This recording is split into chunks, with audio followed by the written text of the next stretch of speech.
حکومت ملے گی اور کیسی ملے گی؟ وہ حدیقے کی طرح ہوگی، اس کی جو سرحدیں ہیں وہ مضبوط ہوں گی، ان کی حفاظت کی جاتی ہوگی۔ اور اس کے معنی یہ ہوں گے کہ مسلمانوں کی حکومت نہایت منظم ہوگی، اس کی سرحدیں مضبوط ہوں گی، جیسے باغ کے ارد گرد دیوار ہوتی ہے، اور ان دیواروں کی وجہ سے وہ محفوظ ہوتا ہے۔ جیسے اللہ تعالیٰ فرماتا ہے یا ایہا الذین آمنوا اصبروا وصابروا ورابطوا، اور ایمان والو صبر سے کام لو اور دشمن سے بڑھ کر صبر دکھاؤ اور سرحدوں کی نگرانی رکھو۔ مطلب یہ کہ مسلمانوں کو چاہیے کہ وہ اپنی سرحدوں کی حفاظت کریں اور اس اسلامی علاقہ کو محفوظ بنائیں۔ حدائق سے مراد مسلمانوں کی انسانوں کی جو اعمال ہیں ان کی حد بندی بھی ہے۔ اس کے ایک معنی یہ بھی ہیں کہ مومن اپنے اعمال کی حد بندی کرتا ہے، اور منفی کام اور متقی کا کام ہوتا ہے کہ حلال اور حرام میں تمیز کرے۔ اس لیے اللہ تعالیٰ نے اپنی نعمتوں کا نام جو وہ مومنوں کو دے گا اس کا نام حدیقہ رکھ دیا۔ جس طرح مومن نے اپنے اللہ کی رضا کے لیے حلال اور حرام میں امتیاز کیا، اسی طرح اللہ تعالیٰ مومن اور غیر مومن میں امتیاز کرے گا۔ مومن کو امتیاز کرتے ہوئے مومن کو حدائق عطا فرمائے گا، یعنی حدیقے عطا فرمائے گا۔ اناب، اتقا اور نشہ محبت، ان کا آپس میں کیا تعلق ہے؟ سچا تقوی انسان کے لیے غذا کا کام بھی دیتا ہے اور پھل کا کام بھی دیتا ہے۔ جس طرح جسمانی خوراک ہوتی ہے ہماری، اسی طرح روحانی خوراک بھی ہوتی ہے۔ تو جو تقوی ہے وہ ہماری روحانی خوراک کی طرح کس طرح ہے کہ تقوی جو ہے وہ غذا کا کام بھی دیتا ہے، پھل کا کام بھی دیتا ہے، اور نشہ محبت الہی بھی پیدا کرتا ہے۔ اس لیے اس کا نام اناب رکھ دیا اللہ تعالیٰ نے، کیونکہ اتقاء میں یہ ساری شرطیں ہوتی ہیں۔ ایک طرف وہ مومن کی روحانی غذا ہوتا ہے جس سے وہ خدا کا قرب حاصل کرتا ہے، اور دوسری طرف جیسے سچا تقوی میسر آ جائے، آئندہ ایک لمبے زمانے تک دنیا میں نیک تبدیلی پیدا کرنے کا موجب بن جاتا ہے۔ جیسے ذخیرہ خور غذا جو ہوتی ہے وہ دیر تک رہتی ہے اور نسلوں کے کام آتی ہے۔ دیکھیے یہاں پہ اللہ تعالیٰ نے انگور کو، اناب کو اس تقوی اس کے مثال کے طور پہ دی ہے کہ تقوی جو ہے وہ دیر تک جس کو میسر آ جاتا ہے، صحیح تقوی نسلوں تک کی حفاظت کرتا ہے۔ اور اسی طرح انگور جو ہے اس کو جب ذخیرہ کیا جاتا ہے تو وہ لمبے عرصے تک غذا کا کام دیتا ہے۔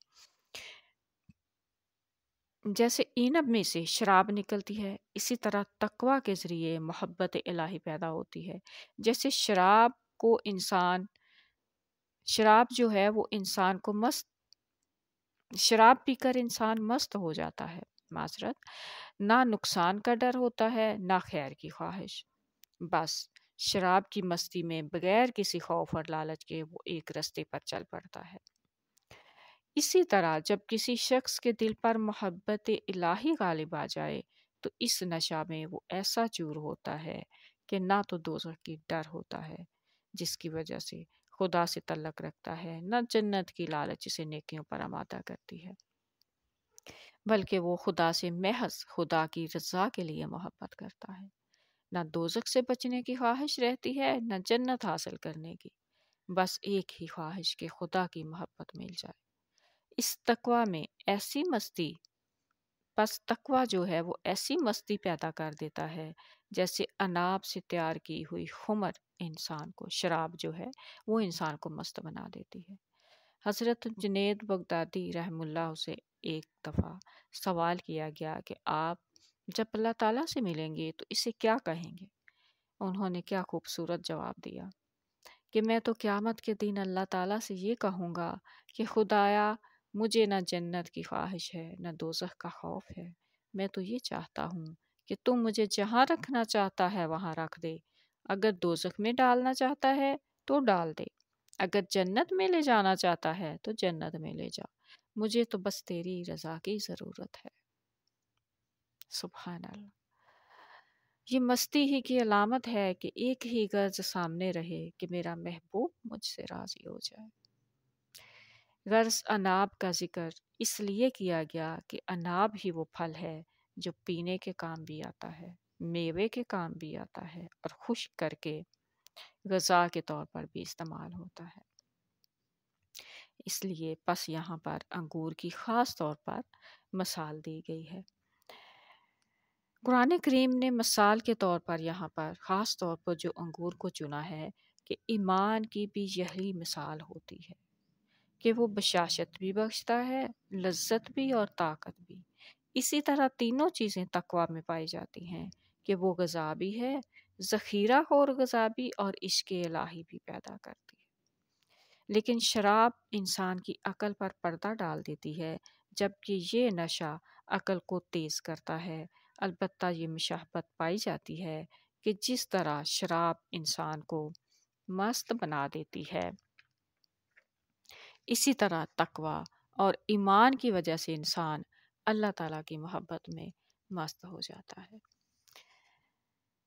ماشاءاللہ، الحمدللہ، اللہ تعالیٰ ہمیں بھی ایسی ہی شراب کی اس کی توفیق دے۔ آمین۔